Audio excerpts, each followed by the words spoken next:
ఇప్పుడు ఎవరు పోతారో మరి వైసీపీ నుంచి ఇది జాయినింగ్స్ కూడా పెద్ద ఎత్తున పెద్ద తలకాయలు అంటున్నారు. మళ్ళీ ఉత్తరాంధ్ర నుంచి ఈ సభ తర్వాత సో ఏంటి వైఎస్ఆర్సీపీ ఏనా టెన్షన్ వాతావరణం నెలకొందా? ఎందుకంటే బహుశా మరి టార్గెట్ మీరే అవుతారు ఆ బహిరంగ సభలో. మేము ఇప్పుడు కూడా ఏది పట్టించుకోము. జనసేన గురించి అసలు ఆలోచించవలసిన అవసరమే మాకు లేదండి. ఎందుకంటే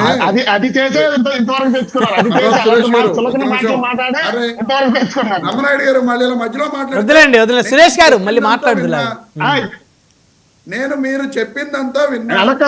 చెప్పింది విని తర్వాత మాట్లాడండి, తప్పులేదు. ఓకే ఓకే రమేష్ గారు మాట్లాడండి. ఇప్పుడు మీరు కాస్త మిమ్మల్ని మాట్లాడినవ్వకుండా నేను మాట్లాడగలను. చులకనగా వారిని మాట్లాడినట్టు ఉందని వారికి అనిపించి వారు రెస్పాండ్ అయినట్టున్నారు. సరే, చులకనగా ఏం మాట్లాడలేదండి. మేము పట్టించుకోమని మేము టెన్షన్ పడుతున్నామని చెప్పినప్పుడు మేము పట్టించుకోమని చెప్పడంలో తప్పే ఉందండి. మీరు అడిగారు కదా, వైఎస్ఆర్ కాంగ్రెస్ పార్టీ టెన్షన్ పడుతుంది అని చెప్పి మీరు అడిగారు. దానికి నేను చెప్తున్నా, నేను మర్రాబ్ సురేష్ గారు చెప్పిన వాటి మీద ఇంకా మాట్లాడాలి, అవి కూడా మాట్లాడతాను. వైఎస్ఆర్ కాంగ్రెస్ పార్టీ టెన్షన్ పడవలసిన అవసరం లేదు. ఇప్పుడే ఆయన మర్రాబ్ సురేష్ గారు మాట్లాడటం జరిగింది. ఆయన ఏం చెప్పారండి, గ్రామ స్థాయిలో ఉన్న కార్యకర్తల్ని గత 15 నెలలుగా పవన్ కళ్యాణ్ గారు కలవలేకపోయారు, వాళ్ళందరినీ కూడా ఇప్పుడు కల్పించే ఇది పెట్టడం జరిగింది అని చెప్పారు. రేపు మీరు చూస్తారు 28, 29, 30వ తారీఖున మీటింగు. అక్కడికి వచ్చిన 30,000 మందిలో ఇప్పుడు ఆయన చెప్పినట్టుగా ముందో 15,000 మందికి ఈ పాసులు పంపించాం, ఇంకో 15,000 మందికి నియోజకవర్గాల వారీగా పాసులు పంపిస్తాం అని చెప్పి ఆయన చెప్పడం జరిగింది. ఎంతమంది గ్రామ స్థాయి కార్యకర్తలను కానీ నాయకుల్ని కానీ పవన్ కళ్యాణ్ గారు కలిసారో మనందరం కూడా చూడటం జరుగుతుంది. మీరేమి కంగారు పడక్కర్లే. ఏ గ్రామ స్థాయి నాయకుడిని అక్కడ కలిసే ప్రసక్తే ఉండదు. మీరు చూస్తాను, నేను చూస్తాను. అతి త్వరలో మళ్ళీ రేపు ఎల్లుండి వదిలిన కూడా డిబేట్లో మనం ఆ విషయాలను కూడా చెప్పుకోవచ్చు. అలాగే ఇంకా ఆయన చెప్పడం జరిగింది, అదే అక్కడ జరిగే సూచనలు వాటిని కూడా అమలు చేయాలని చెప్పి ఆశిస్తున్నాము. ఇచ్చే ప్రతి ఒక్కరి నుంచి కూడా సూచనలు తీసుకుంటారు. ఆ సూచనలన్నీ కూడా తీసుకునే విధంగా జరుగుతుంది అని చెప్పి ఆశిస్తున్నామని చెప్పారు. దీన్ని బట్టి అర్థమవుతుంది జనసేన పార్టీలో వాళ్ళకి ఇప్పటివరకు కూడా క్లారిటీ లేనిది జరుగుతున్న విషయాలని. ఎందుకంటే ఈ రోజున కూటమి ప్రభుత్వం అధికారంలోకి వచ్చిన 15 నెలల కాలంలో జనసేన పార్టీ వాళ్ళ పరిస్థితి క్షేత్రస్థాయిలో ఎంత ఇబ్బందికరంగా ఉన్నదో, ఎందుకంటే మీరు హీనంగా మాట్లాడొద్దన్నారు కాబట్టి నేను హీనంగా మాట్లాడట్లా, ఎంత ఇబ్బందికరంగా ఉన్నదో వాళ్ళందరికీ కూడా మర్రాపు సురేష్ గారితో సహా ఆయనకి కూడా తెలుసు. కాబట్టి ఆ విషయాల మీద అసలు క్షేత్రస్థాయిలో జనసేన పార్టీ నాయకులు, కార్యకర్తలు, నియోజకవర్గపు స్థాయి ఇన్ఛార్జీల పరిస్థితి కూడా ఎంత దారుణంగా ఉందో వాళ్ళు మాట్లాడుకుని పవన్ కళ్యాణ్ గారితో టీడీపీ ఎమ్మెల్యేలు ఉన్న చోట అసలు జనసేన పార్టీ ఇన్ఛార్జీలకి దిక్కు లేదు అనే విధంగా ఆ జనసేన పార్టీ ఇన్ఛార్జీలే ఎన్నో సోషల్ మీడియాలో ఎన్నో సార్లు వీడియోలు పెట్టిన విషయాలను కూడా మనందరం కూడా చర్చించుకోవడం జరిగింది. ఈ విధంగా జనసేన పార్టీ యొక్క పరిస్థితి ఉంది. కాబట్టి ముందుగా మీ పార్టీలో పాపం పడుతున్న కార్యకర్తలు కానీ, నాయకులు కానీ, ఇన్ఛార్జీలు కానీ పడుతున్న కష్టాలని తెలుసుకొని వాళ్ళందరికీ కూడా ఓదార్పు చేసి రేపొద్దున అలా ఉండదు మళ్ళీ మనం. ఎందుకంటే మీరు చెప్పారు కదా 15 ఏళ్ల పాటు టీడీపీ తోటి మనం కలిసి ఉండాలని చెప్పి ఆల్రెడీ పవన్ కళ్యాణ్ గారు ప్రకటించేశారు. ఆ ప్రకటన మీద మనందరం కూడా కలిసి ఉండాలిరా బాబు. మనం కలిసి ఉండకపోతే రేపు పొద్దున్న ఆ వైఎస్ఆర్ కాంగ్రెస్ పార్టీ మళ్ళీ జగన్మోహన్ రెడ్డి గారు నెగ్గితే మన పరిస్థితి ఏ విధంగా ఉంటుందో మనకు తెలియదు అనే వాస్తవ విషయం మీకు తెలుసు. కాబట్టి వాళ్ళందరినీ కూడా బుజ్జగించుకోవడం కోసం ఈ రోజున సేనాని అనే సభ పెట్టడం జరిగింది అనేది వాస్తవ విషయం. అలాగే కాకుండా ఆయన చెప్పారు చాలా చేరికలు ఉన్నాయండి, ఎంపీపీలు జాయిన్ అవుతున్నారు, మంత్రులు జాయిన్ అవుతున్నారని మాజీ మంత్రులు అంటే మాజీ మంత్రులు ప్రజెంట్ తాజా మాజీ మంత్రులు అని చెప్పి మీరు చెప్పారు. ఆయన మాజీ మంత్రులు అని చెప్పి ఆయన చెప్పడం జరిగింది. ఈ అమరా మాజీ మంత్రులు, ఎందుకంటే అక్కడ మా పార్టీలో ప్రెసిడెంట్ ఉండి ఇప్పుడున్న మాజీ మంత్రుల్లో ఏ ఒక్కళ్ళు కూడా వెళ్తున్న పరిస్థితులు దాఖలాలు అయితే లేవు. ఇక ఎందుకంటే కొన్ని ఇవి వస్తూ ఉంటాయి కదా, ఫీలింగ్స్, ఇంటర్నల్ ఫీలింగ్స్ వస్తూ ఉంటాయి. వాటిలో ఉన్న పేరు అవంతి శ్రీనివాస్. ఆ అవంతి శ్రీనివాస్ గారు ఆల్రెడీ మా వైఎస్ఆర్ కాంగ్రెస్ పార్టీకి రాజీనామా చేసి బయటకు వెళ్ళిపోయి ఏం చేద్దామా అని చెప్పేలా చూస్తూ ఉన్నాడు పాపం. ఆయన బయటకి ఎక్కడికి వెళ్ళలేదైనా రాజీనామా చేసి ఖాళీగా కూర్చున్నారు, స్తబ్దుగా ఉన్నారు, న్యూట్రల్ గా ఉన్నారు.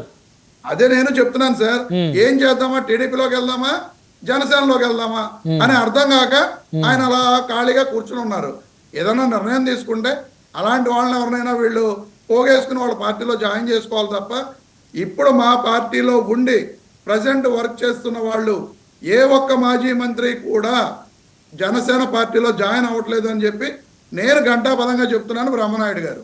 అంటే ఇప్పుడు మీరు చెప్పిన అవంతి శ్రీనివాసరావు గారు ఒకవేళ జాయిన్ అయితే ఏం చేస్తారు? వాళ్ళు ఆల్రెడీ మా పార్టీకి రాజీనామా చేస్తాడు కదా సార్. అతను ఏ పార్టీలోనూ లేడు, అతను మా పార్టీకి రాజీనామా చేస్తాడు. ప్రజెంట్ మా పార్టీలో ఉండి మా పార్టీలో వర్క్ చేస్తూ ఆయన కనుక ఈ పార్టీలోంచి వెళితే అతను మా పార్టీ నుంచి వెళ్ళినట్టు. ముందుగానే అతను రాజీనామా చేసేసి గత సంవత్సర కాలంగా పక్కన కూర్చుని ఉంటే అతను మా పార్టీ ఎలా అవుతాడు?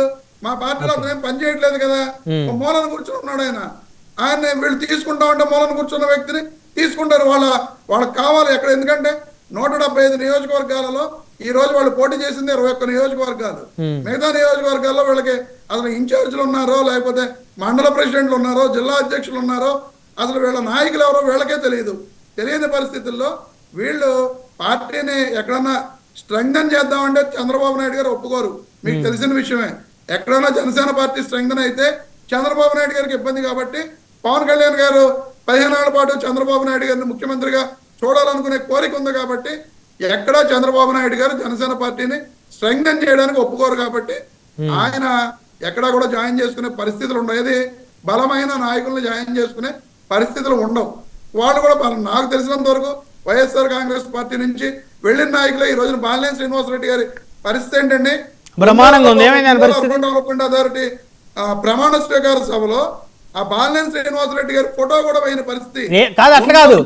అట్లా కాదు రమేష్ గారు ఏమైంది? ఆయన పరిస్థితి బ్రహ్మాండంగా ఉంది. మొన్న మార్కాపురం సభలో మీలాంటి వ్యక్తులు ఉండటం చాలా సంతోషం అని చెప్పేసి, మీరంటే చాలా గౌరవం ఉందని చెప్పేసి పవన్ కళ్యాణ్ గారు ఆయన పార్టీలోని 21 మంది ఎమ్మెల్యేల గురించి కూడా మాట్లాడలేదు, బాలినేని గారి గురించి గొప్పగా మాట్లాడారు. ఆయన గౌరవం ఏమైంది ఆయనకి? బ్రహ్మనాయుడు గారు ఆయన మార్కాపురం వెళ్ళాడు. మార్కాపురం ఏ జిల్లాలో సార్? ప్రకాశం జిల్లాలోది, ఉమ్మడి ప్రకాశం జిల్లాలోది. నిన్న Ongole urban development authority meeting జరిగితే ఆ అర్బన్ డెవలప్మెంట్ అథారిటీ చైర్మన్ గా జనసేన పార్టీ నాయకుడికి ఇస్తే, రియాజ్ అతనికి ఇస్తే, అక్కడ మాజీ మంత్రిగా మా పార్టీ నుంచి వెళ్ళిపోయి జనసేన పార్టీలో మాజీ మంత్రి హోదాలో జాయిన్ అయిన బాలినేని శ్రీనివాసరెడ్డి గారికి కనీసం ఆహ్వానం లేదు, ఫ్లెక్స్ లో ఫోటో లేదు. అది ఆయన పరిస్థితి. ముఖస్థుతి కోసం పవన్ కళ్యాణ్ గారు ఏదో మాటలు చెప్పినంత మాత్రాన క్షేత్రస్థాయిలో ఏం జరుగుతుందో కొంచెం తెలుసుకోండి బ్రహ్మనాయుడు గారు. క్షేత్రస్థాయి పరిస్థితులు వేరు, రాష్ట్ర స్థాయిలో పవన్ కళ్యాణ్ గారు మాట్లాడే పరిస్థితులు వేరు. అట్లా కాదు రమేష్ గారు, కొన్ని దగ్గర ఇంటర్నల్ గా చిన్న ఇష్యూస్ ఉంటాయి. కానీ ఆయన పార్టీలో జాయిన్ చేసుకున్న తర్వాత ఖచ్చితంగా ఆయన వారికి మంచి ప్రిఫరెన్స్ ఇస్తారు. వారికి వచ్చే ఎన్నికల్లో వారికి ప్రాధాన్యత ఉంటుంది, వారికి టికెట్లు ఉంటాయి, వారికి ఎలాంటి ఇబ్బంది ఉండదు. సో చిన్న ఇష్యూస్. బ్రహ్మనాయుడు గారు, పార్టీలో చిన్న డిస్టర్బెన్సెస్ ఉండటం సహజం. నేను చెప్పిన విషయం, Ongole urban development authority chairman గా రియాజ్ అనే జనసేన పార్టీ నాయకుడికి ఇస్తే ఆ నాయకుడి యొక్క ప్రమాణ స్వీకార కార్యక్రమానికి జనసేన పార్టీ నాయకుడిగా ఉన్న బాలినేని శ్రీనివాసరెడ్డి గారికి ఆహ్వానం లేదు అంటే అతని పరిస్థితి పార్టీలో ఏంటి అనేది అర్థం చేసుకోండి. మేము చెప్పక్కర్లా. మీరు ఎన్నిసార్లు దాన్ని ఎలాగోలాగా మభ్య పెడదామని పోన్లో, ఎందుకంటే ఎంతో కొంత మీకు అభిమానం ఉంటే ఉండొచ్చు జనసేన పార్టీ అంటే. ఆ అభిమానంతో మీరు మాట్లాడినా వాస్తవాలు అబద్ధాలు అయిపోవు బ్రహ్మనాయుడు గారు. మీరు వాస్తవంగా అక్కడ బాలినేని శ్రీనివాసరెడ్డి గారిని పిలిచారు లేదో కనుక్కోండి. ఆయన ఫోటో